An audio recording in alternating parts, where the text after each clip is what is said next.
The morning sun cast long shadows across the stone corridors of Windsor Castle as James Mitchell adjusted his red uniform jacket one final time. After 15 years of faithful service as a royal guard, he had developed an instinct for when something was wrong. Today, that instinct was screaming at him. Queen Camilla had not been seen for 3 days. The official word from the palace was that she was resting due to a minor illness, but James knew better. He had been assigned to the Queen's personal security detail for the past 2 years, and he had never known her to miss her morning tea ritual or her daily walk through the palace gardens. The other guards whispered among themselves during shift changes. Some said they had heard strange sounds coming from the Queen's private chambers late at night. Others mentioned that the royal physician had been making unusual visits, arriving through the servants' entrance to avoid being seen by the press. James stood at his post outside the Queen's wing, his trained eyes scanning every corner of the hallway. The silence was unsettling. Usually there would be the gentle sounds of movement from within the chambers, the soft footsteps of ladies in waiting, or the quiet murmur of conversation. But for 3 days, there had been nothing but an eerie quiet that made his skin crawl. As the clock struck 10 in the morning, James noticed something that made his blood run cold. A thin line of red liquid was seeping under the heavy oak door of Queen Camilla's private sitting room. His military training kicked in immediately, and every alarm in his head began ringing at once. He had strict orders never to enter the Queen's private chambers without permission, but the sight of what appeared to be blood changed everything. James knew that protocol existed for normal circumstances, and this was far from normal. His duty was to protect the royal family, even if it meant breaking the rules. Taking a deep breath, James approached the door and knocked firmly. "Your Majesty, this is Guard Mitchell. I need to check on your welfare." His voice echoed in the empty hallway, but there was no response from within. He knocked again, louder this time, his heart pounding against his ribcage. The silence that followed was deafening. James placed his ear against the cold wood of the door, straining to hear any sign of life from within. What he heard instead made his stomach drop. There was a faint sound, almost like whimpering, followed by what sounded like something heavy being dragged across the floor. Without hesitation, James reached for his radio to call for backup, but then stopped.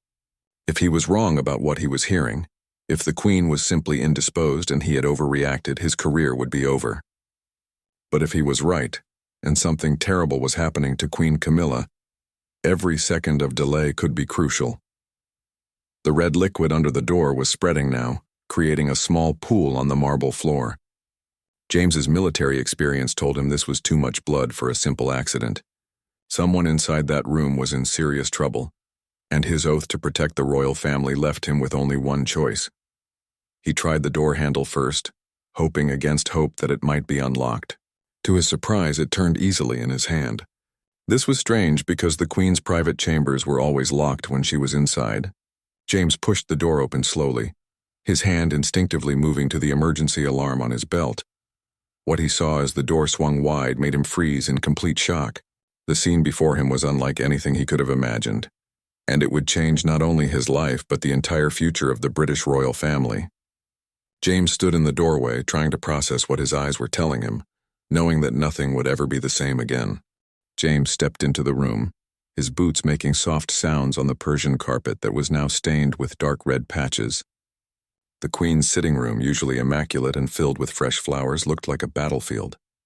Furniture was overturned, precious vases lay shattered on the floor, and the heavy curtains had been torn from their rods. But it was not a scene of violence that greeted him.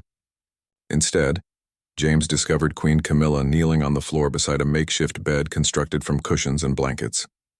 In her arms, she cradled a young woman who appeared to be barely breathing. The girl, who looked to be in her early 20s, was pale and covered in what James now realized was not blood, but a mixture of mud, paint, and what appeared to be stage makeup. "Your Majesty," James whispered, his voice barely audible. Queen Camilla looked up at him with tears streaming down her face. Her usually perfect hair was disheveled, and her silk nightgown was stained with the same mysterious red substance that had been seeping under the door. "James, thank God you're here," the Queen said, her voice breaking with emotion. "I didn't know what else to do. I couldn't call anyone. They would never understand." She looked down at the young woman in her arms with such tenderness that James felt his heart skip a beat.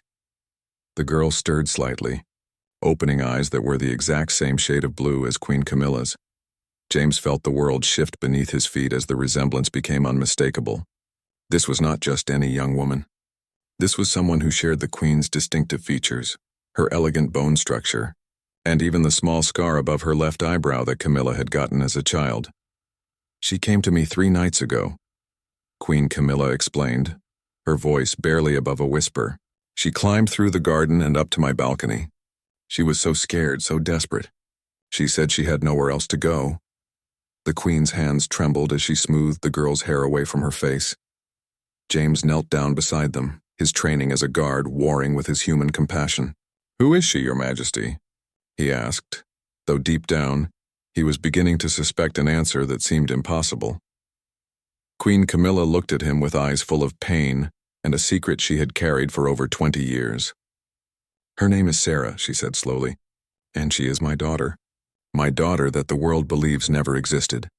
The revelation hit James like a physical blow. He had studied the official records of the royal family extensively as part of his security training.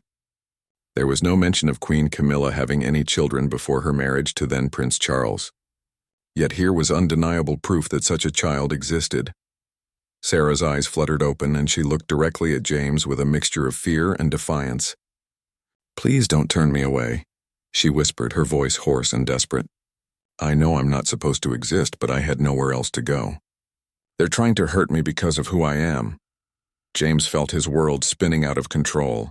Everything he thought he knew about the royal family, about duty, about truth, was crumbling around him. Queen Camilla, one of the most scrutinized women in the world, had somehow managed to keep the existence of a daughter secret for more than 2 decades. "She's been living under a different name," Queen Camilla continued, tears still flowing freely. "I made the impossible choice when she was born to give her up, to let the world believe she didn't exist. I thought it would protect her, protect the monarchy, but now someone has discovered the truth and they're using it against her." Sarah struggled to sit up, wincing in pain. "They've been following me for weeks," she explained to James, "taking pictures, asking questions about my mother. When I tried to run, they cornered me in an alley. They said they would expose everything unless I disappeared permanently." James looked around the destroyed room and began to understand what had really happened. This was not the result of an attack, but of a desperate mother trying to hide her daughter from people who meant them both harm. The overturned furniture had been used to barricade the doors, and the torn curtains had been repurposed as bedding and bandages.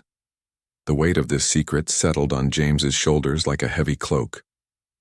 He was now part of something that could shake the very foundations of the British monarchy.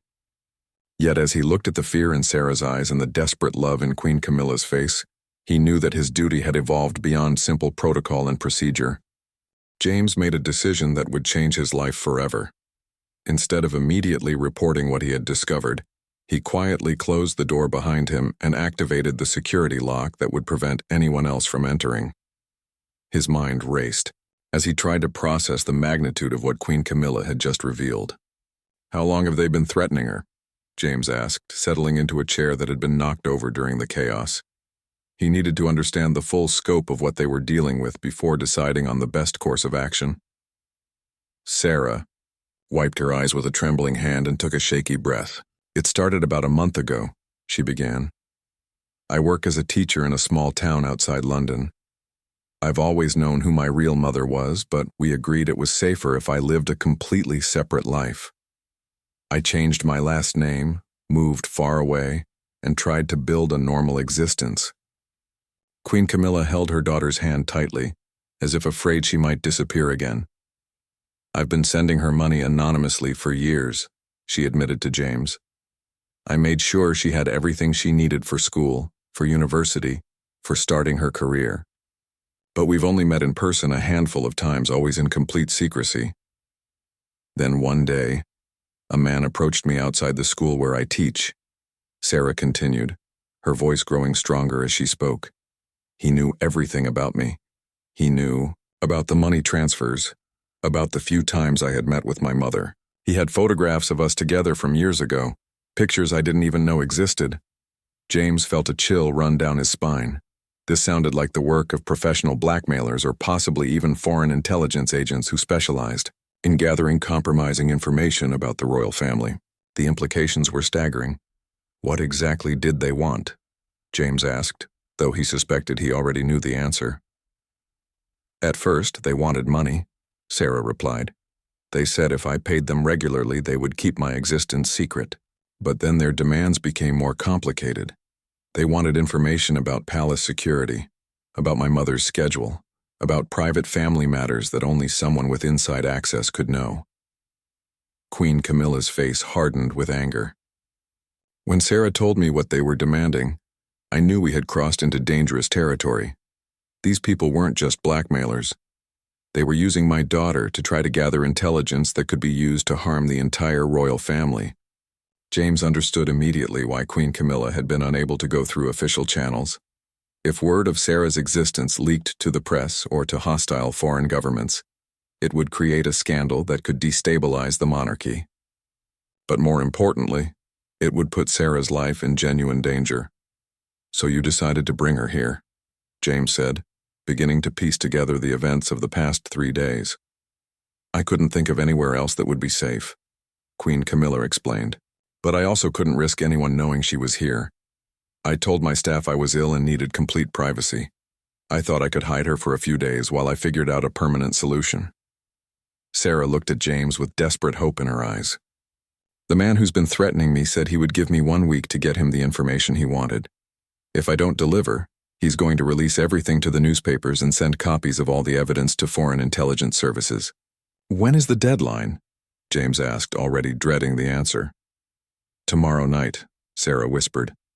He's expecting me to meet him tomorrow night with detailed security protocols and copies of confidential royal correspondence. The room fell, silent as the gravity of the situation settled over all 3 of them. James realized that they were not just dealing with a family secret anymore.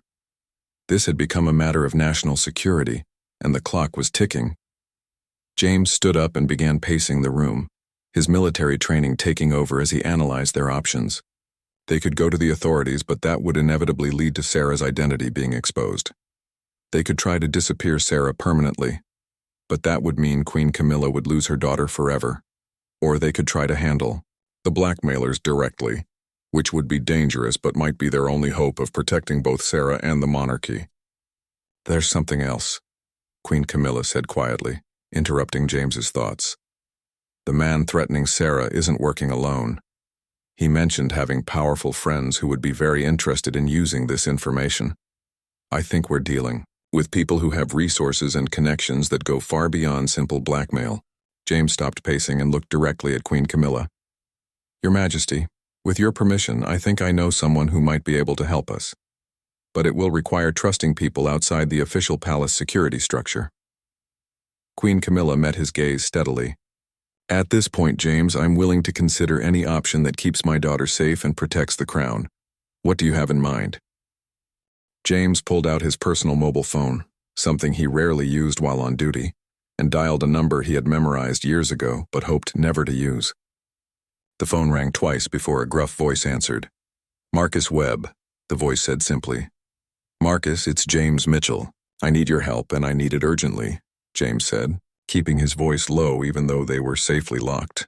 Inside the Queen's chambers, Marcus Webb was James's former commanding officer from his days in the Special Air Service before he joined the Royal Guard.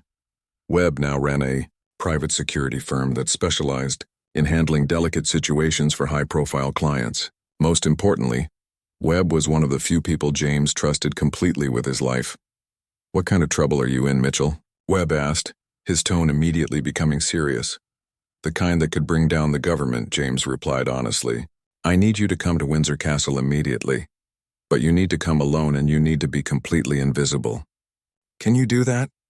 There was a pause on the other end of the line. Give me 2 hours, Webb said. Meet me at the service entrance near the kitchen gardens. And Mitchell, I hope you know what you're doing. After James ended the call, Queen Camilla looked at him with a mixture of hope and anxiety. Can this person be trusted? She asked. With my life, James replied without hesitation. Marcus Webb saved me more times than I can count during our service together. If anyone can help us navigate the situation without destroying everything you've worked to protect, it's him. Sarah had been listening to their conversation with growing concern. What if bringing in more people just makes things worse? She asked.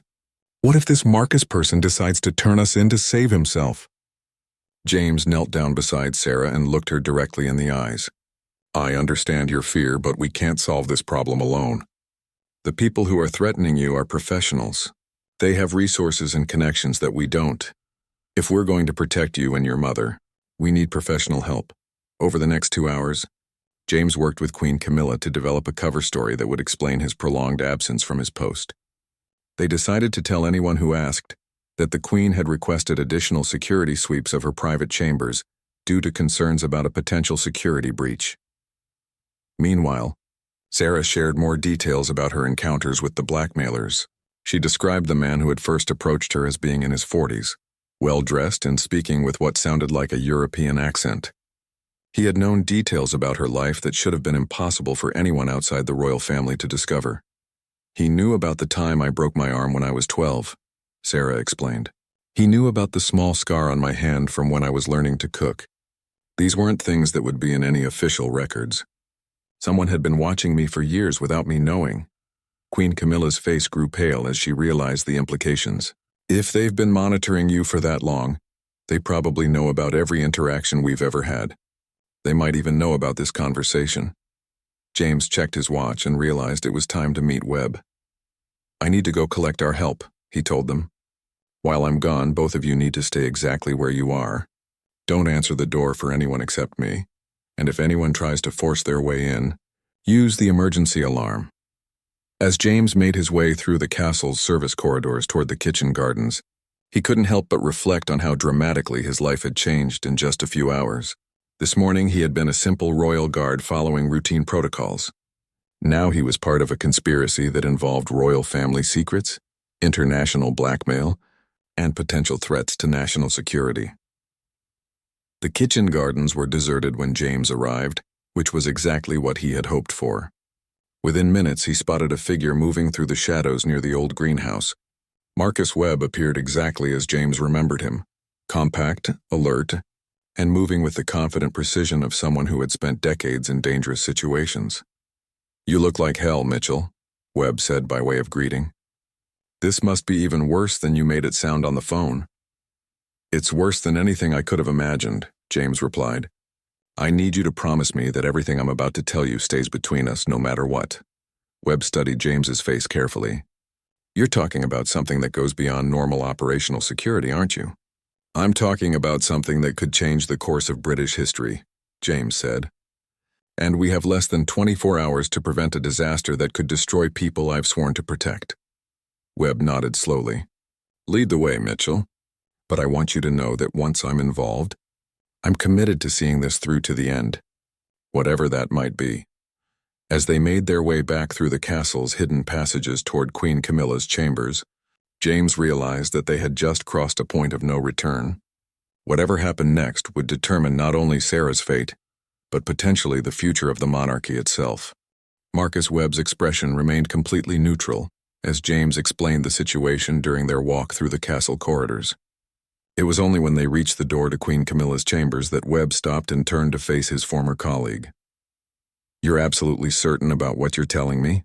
Webb asked quietly. Because once I walk through that door, I become part of something that could end both our careers and possibly land us in prison. I've never been more certain of anything in my life, James replied, then knocked softly on the door in the pattern he had arranged with Queen Camilla. When the door opened, Webb found himself face to face with Queen Camilla herself. Despite everything she had been through over the past 3 days, she maintained her royal composure as she extended her hand to the stranger who might be their salvation. Mr. Webb, thank you for coming, she said simply. James tells me you might be able to help us resolve a very difficult situation. Webb stepped into the room and immediately began assessing the scene with the trained eye of a security professional. He took in the overturned furniture, the makeshift bedding, and most importantly, the young woman who was clearly trying to stay out of sight behind an overturned sofa. Sarah, Queen Camilla called gently, this is the man James told us about. He's here to help. Sarah emerged from her hiding place, and Webb felt the same shock that James had experienced when he first saw the unmistakable family resemblance. Even without being told, it would have been obvious to anyone that this young woman was related to Queen Camilla. "Your Majesty," Webb said, his voice carefully respectful, "before we proceed, I need to understand exactly what kind of help you're looking for. Are you asking me to help you handle this situation quietly? Or are you asking me to make it disappear completely?" Queen Camilla looked at her daughter before answering. "I want Sarah to be safe, and I want to protect the monarchy from a scandal that could cause irreparable damage. If there's a way to accomplish both of those goals, that's what I want." Webb nodded and pulled a small device from his pocket that James recognized as a signal detector. "Before we go any further, I need to sweep this room for listening devices," Webb explained. "If these blackmailers are as professional as they seem, they might have found a way to monitor this location." For the next 10 minutes, Webb methodically checked every corner of the room with his electronic equipment. When he finished, his expression was grim. "You have a problem," he announced. "There are at least 3 active listening devices in this room, and they've been here for quite some time." The blood drained from Queen Camilla's face. "You mean they've been listening to everything we've said?" "Everything," Webb confirmed. "Which means they know about James's involvement, they know about my involvement, and they know that you're planning to resist their demands." Sarah sat down heavily in a chair, the weight of this revelation crushing her remaining hope. "So they know we're planning to fight back. They'll probably move up their timeline." Webb pulled out his phone and began making a call. "I'm activating my full team," he explained. "If we're going to have any chance of success, we need to move fast, and we need to be prepared for these people to escalate their tactics." "What does that mean?" James asked, though he suspected he didn't want to know the answer. "It means they might decide that Sarah has become too much of a liability to keep alive," Webb said bluntly. "And it means they might decide that silencing all of us permanently is their best option." Queen Camilla stood up straighter, and for the first time since this crisis began, James saw the steel that had helped her survive decades of public scrutiny. "Then we need to take action before they do," she said firmly. "What do you need from us?" Webb finished his phone call and turned back to the group. "First, we need to get Sarah out of this castle immediately. They know she's here, which means this location is compromised. Second, we need to figure out who these people are and what their real agenda is. This isn't just about money or even about embarrassing the royal family. Someone is using this situation to accomplish a larger goal. Where can we take her that would be safe?" James asked. "I have a secure facility about an hour from here," Webb replied. "It's completely off the grid, and it's protected by people I trust with my life. But getting her there without being detected is going to be the challenge." Sarah looked up at Webb with desperate eyes. "What about my mother? If I disappear, won't they just focus their threats on her?" "That's exactly what they'll do," Webb agreed. "Which is why Queen Camilla is going to have to play her part perfectly. She's going to continue with her normal royal duties as if nothing has happened, while we work behind the scenes to neutralize this threat." Queen Camilla took her daughter's hand. "I've spent more than 20 years protecting you by staying away from you," she said softly. "Now I need to protect you by trusting other people to keep you safe while I act as if my heart isn't breaking." Webb checked his watch. "My team will be in position within the hour. James, I need you to continue your normal duties as if nothing has happened. Can you do that?" James nodded. "What about the listening devices?" "We're going to leave them active for now," Webb explained. "We want these people to think they still have the advantage. But everything we say in this room from now on needs to be carefully calculated to mislead them about our real plans." As if on cue, Sarah's phone buzzed with an incoming message.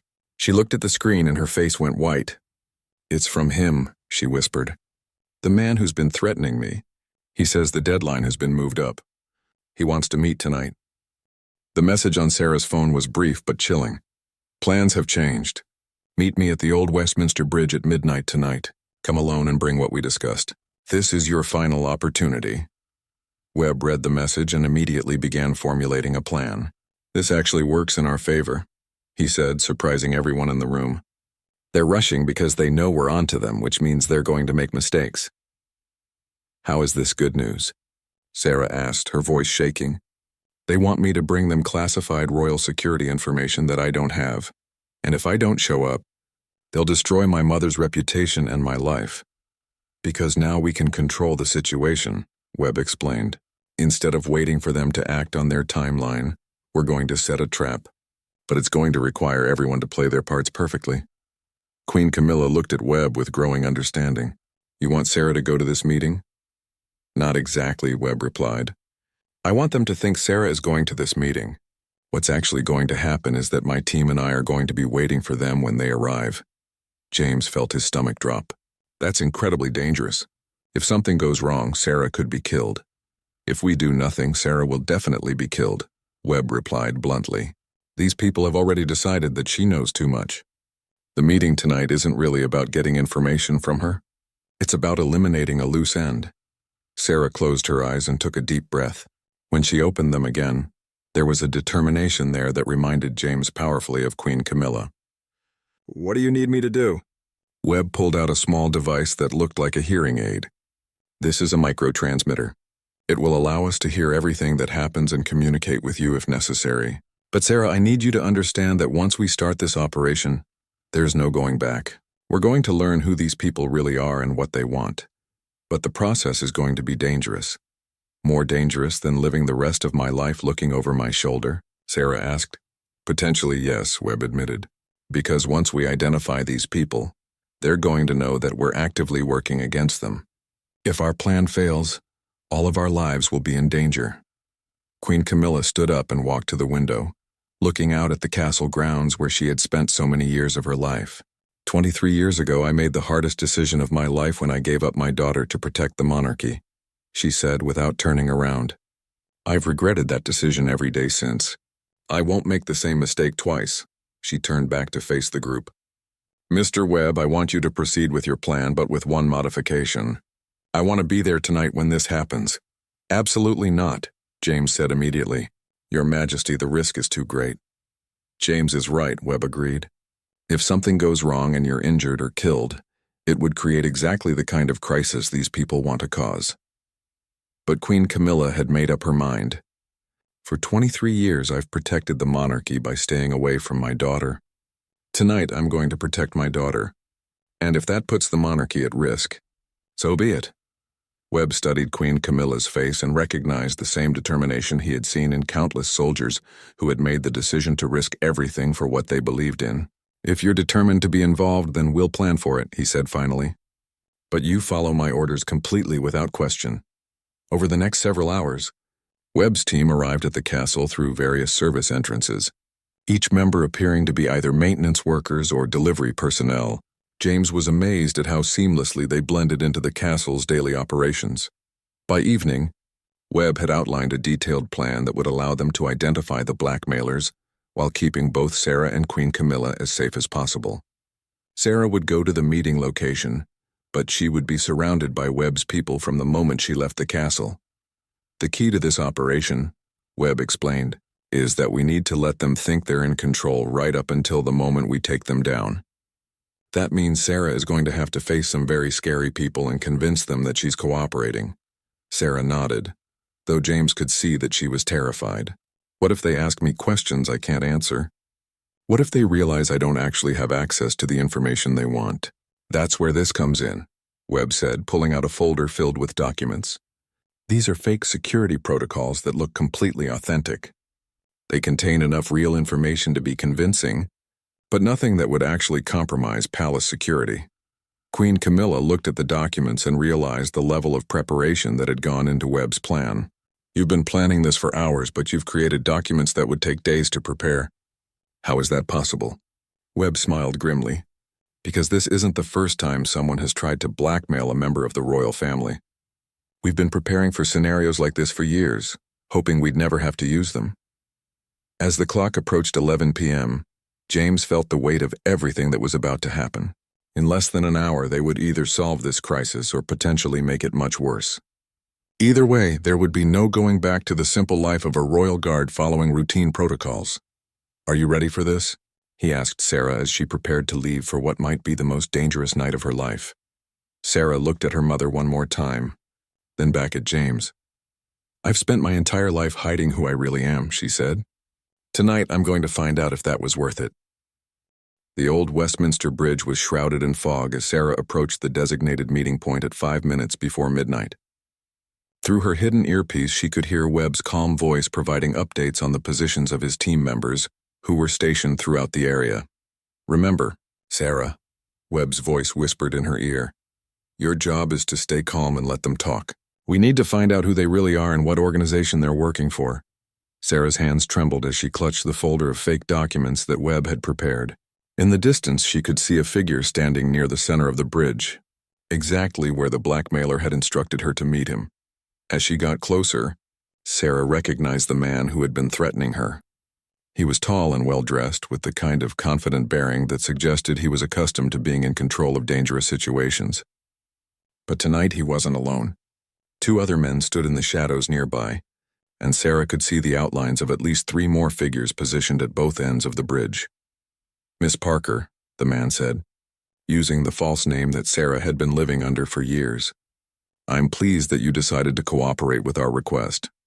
"I brought what you asked for," Sarah replied, trying to keep her voice steady. "But I want to know what happens after this. Do you disappear from my life forever? Or is this just the beginning of more demands?" The man smiled, but there was no warmth in it. "That depends entirely on how valuable the information you've brought us proves to be. If it's genuine and complete, then yes, this will be the end of our relationship." Sarah handed over the folder, and the man immediately began examining its contents with a small flashlight. After several minutes, he looked up at her with satisfaction. "This is exactly what we needed," he said. "Security protocols, guard rotations, emergency procedures. My employers will be very pleased." "Your employers?" Sarah asked, seizing on the opportunity to gather intelligence. "Who exactly are you working for?" The man's expression hardened. "That's not information you need to have. But since this is likely the last time we'll speak, I suppose there's no harm in telling you that your royal family has made some very powerful enemies. Tonight's information will help those enemies settle some old scores." Through her earpiece, Sarah heard Webb's voice. "Keep him talking. We need more specifics about who they're working for." "What kind of old scores?" Sarah asked, taking a step closer to the man. But the blackmailer was no amateur. Something in Sarah's tone or body language must have alerted him, because suddenly his entire demeanor changed. "You're wearing a wire," he said, his hand moving toward his jacket. "Now!" Webb's voice shouted through the earpiece. Instantly, the bridge erupted into chaos. Webb's team members emerged from their hiding places, surrounding the blackmailers before they could react. But the man who had been threatening Sarah was faster than anyone had anticipated. Instead of trying to escape, he grabbed Sarah and pressed a knife to her throat. "Everyone stay back," he shouted. "I know you're listening, whoever you are. If anyone comes closer, the girl dies right here." From her position behind an overturned car 50 yards away, Queen Camilla watched in horror as her daughter's life hung in the balance. James, who was positioned near the Queen, had to physically restrain her from running toward the bridge. "Webb knows what he's doing," James whispered urgently. "Trust him." On the bridge, Webb slowly approached the blackmailer with his hands raised. "Let's talk about this," he said calmly. "You're outnumbered and surrounded. Hurting the girl doesn't improve your situation." "Actually, it improves it considerably," the blackmailer replied, "because I know exactly who she is. And I know that certain people would pay handsomely to see her eliminated permanently." "You're working for a foreign intelligence service," Webb said, making it a statement rather than a question. "Very good," the man replied. "Did you really think that Queen Camilla's secret could stay hidden forever? My government has known about the girl's existence for years. We've been waiting for the right opportunity to use this information." Sarah felt the knife pressing against her skin, but she also felt a strange sense of clarity. For the first time in her life, she understood exactly what the stakes were. This wasn't just about her anymore. This was about protecting her mother and the stability of the British government. "If you hurt me," Sarah said quietly, "you lose your only leverage. But if you let me go, I'll make sure you get safe passage out of the country." The blackmailer laughed. "You're in no position to make deals, Miss Parker."